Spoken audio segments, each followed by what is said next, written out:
Manne quotidienne, un guide de dévotion journalière. Mardi 22 octobre 2024. Le danger de l'adultère. Texte, Proverbe 7/6-23. Verset clé. Il se mit tout à coup à la suivre, comme le bœuf qui va à la boucherie, comme un fou qu'on lie pour le châtier, jusqu'à ce qu'une flèche lui perce le foie, comme l'oiseau qui se précipite dans le filet, sans savoir que c'est au prix de sa vie. Proverbe 7 versets 22-23. À l'époque contemporaine, l'adultère est devenu si répandu qu'il ne porte plus les stigmates de culpabilité et d'embarras qui devraient lui être associés. Il a été affublé de titres plus attrayants, tels que « affaire » ou « relation », ce qui le rend plus acceptable dans la société. Toutefois, cela n'efface pas le danger et la calamité associés à ces conséquences négatives.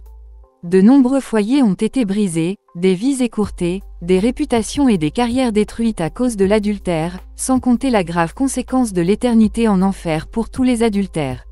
Le passage d'aujourd'hui révèle que les étapes qui mènent à l'adultère sont graduelles et semblent parfois inoffensives, mais leurs conséquences sont mortelles.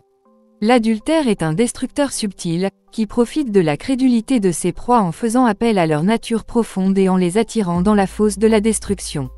Le passage montre que le simple, dépourvu de compréhension est la proie qui se laisse entraîner par les images qui éblouissent et les sons tentants de l'adultère. Les adultères se promènent dans les rues et sur les lieux de travail en cherchant à séduire le sexe opposé.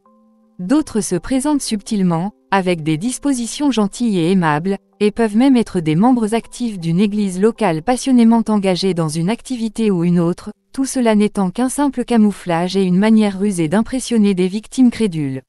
Pour échapper au piège de l'adultère, il faut être véritablement sauvé, fortifié par la parole de Dieu dans son cœur, éviter toute intimité excessive avec le sexe opposé et se méfier des cadeaux et gestes non sollicités mais suggestifs. Une telle personne doit également éviter les mouvements et les visites inconsidérées, le visionnage de vidéos ou d'images pornographiques et non édifiantes à la télévision ou sur les médias sociaux. Enfin, elle doit prier avec ferveur, car Jésus nous a encouragés à « veiller et prier », afin que vous ne tombiez pas dans la tentation. Pensée du jour, si vous pensez être fort, souvenez-vous de Samson. La Bible en un an, Proverbes 7-8.